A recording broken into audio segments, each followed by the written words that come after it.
Como será que as empresas, das gigantes até as startups, decidem seu plano de jogo para vencer? Nesta análise, a gente vai desvendar os segredos por trás dessas estratégias. Olhando de fora parece um verdadeiro labirinto, né? Mas a verdade é que tudo começa com um processo bem fundamental. E é exatamente isso que vamos fazer agora: quebrar esse processo em partes para a gente entender como ele realmente funciona. A gente vai explorar isso em 3 partes. Primeiro, a estrutura básica do planejamento. Depois, a arte da estratégia em si. E, por fim, o que acontece quando os planos batem de frente com a realidade. Então, vamos lá. O ponto de partida de tudo é sempre o planejamento, que no fundo nada mais é do que o momento em que uma organização decide o que ela quer fazer e como ela vai chegar lá. E para isso ficar bem fácil de entender, vamos usar uma analogia simples. Imagina só como é planejar uma grande viagem com um grupo de amigos. Bom, primeiro vem o nível estratégico. Na nossa viagem, seria o momento de decidir o grande objetivo, sabe? Tipo, vamos fazer uma viagem de 2 semanas para a Itália, gastando menos de R$ 5.000 por pessoa. É a visão geral, a meta lá na frente. Logo em seguida vem o planejamento tático. Aqui, cada departamento da viagem, ou seja, cada pessoa ou grupinho, pega uma responsabilidade. Um cuida de achar os voos, o outro pesquisa os museus para visitar. A grande ideia começa a tomar forma. E por fim, temos o planejamento operacional.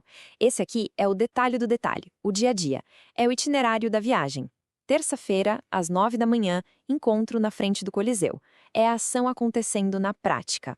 O mais importante aqui é ver como esses 3 níveis estão todos conectados.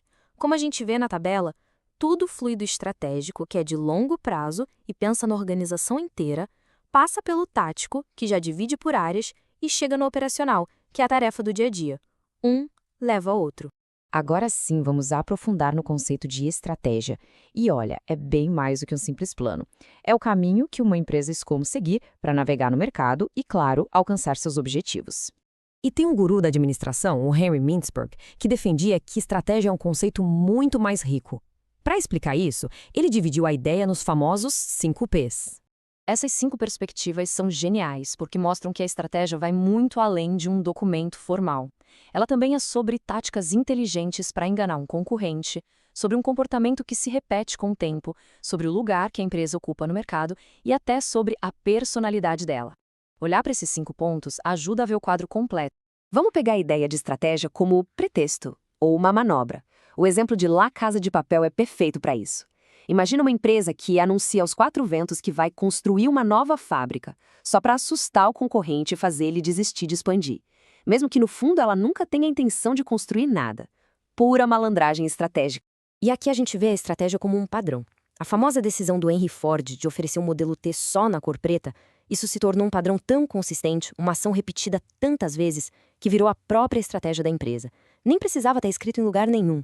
Ok, tudo isso é lindo no papel, no planejamento. Mas e quando o mundo real entra em campo e não segue o roteiro?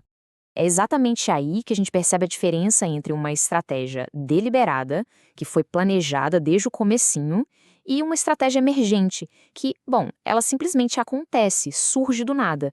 E o melhor jeito de entender o que é uma estratégia emergente é com uma história real, de como um negócio de sucesso pode surgir quase que por acidente. A história é de um empreendedor que importava cortadores de grama e banheiras. Um dia, amigos começaram a pedir ajuda para ele com as importações deles. De repente, essa ajuda virou um negócio principal. Sem nenhum plano formal, essa nova atividade decolou e cresceu 220% em 6 meses. Isso é estratégia emergente na sua forma mais pura. Isso tudo mostra que aquilo que uma empresa realmente faz, a sua estratégia realizada, na verdade é uma combinação. É um pouco do plano original, a parte deliberada, com um tanto das coisas inesperadas que apareceram no caminho, a parte emergente. Voltando para nossa viagem, imagina que o grupo está a caminho do museu, mas no meio do caminho se depara com um festival de comida local incrível. Se todo mundo decide na hora abandonar o museu e ficar no festival, pronto. Essa é a estratégia emergente da viagem em ação. No fim das contas, a grande lição é que uma estratégia de sucesso não é só ter um plano perfeito. É sobre ter o equilíbrio certo entre seguir o que foi planejado e ter agilidade para se adaptar. E isso deixa a gente com uma pergunta no ar. Se o sucesso é essa mistura de planejamento e adaptação, o que é mais crucial acertar? O plano detalhado ou a capacidade de improvisar?